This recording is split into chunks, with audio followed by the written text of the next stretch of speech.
नमस्कार मित्रों, ताजा समाचार सुनने के लिए मेरे न्यूज चैनल को सब्सक्राइब कर लीजिए। खेसारी लाल यादव जी ने बोला है कि पवन सिंह मौगा है। मौगा है इसलिए कि कितने दिन शादी की हो गए और लेकिन आज तक कोई बाल बच्चा नहीं हुआ, और हमको वो उल्टा पुल्टा बोल रहा है। तो पवन सिंह मौगा है और मैं ताल ठोक के कहता हूँ कि वो मौगा नहीं रहता तो आज तक बाल बच्चा हो जाता।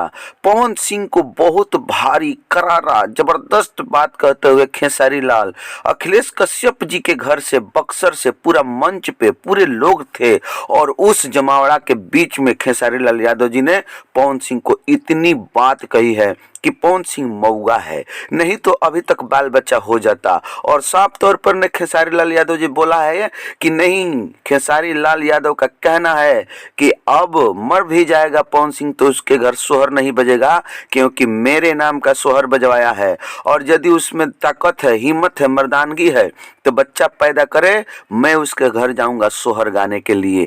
इतनी बड़ी बात सुनने के बाद और पवन सिंह को अब क्या हो रहा है, क्या होगा, सुनेंगे तो क्या कहेंगे, ये फिर हम बात सुनाएंगे। बन रही है मेरे न्यूज चैनल के साथ।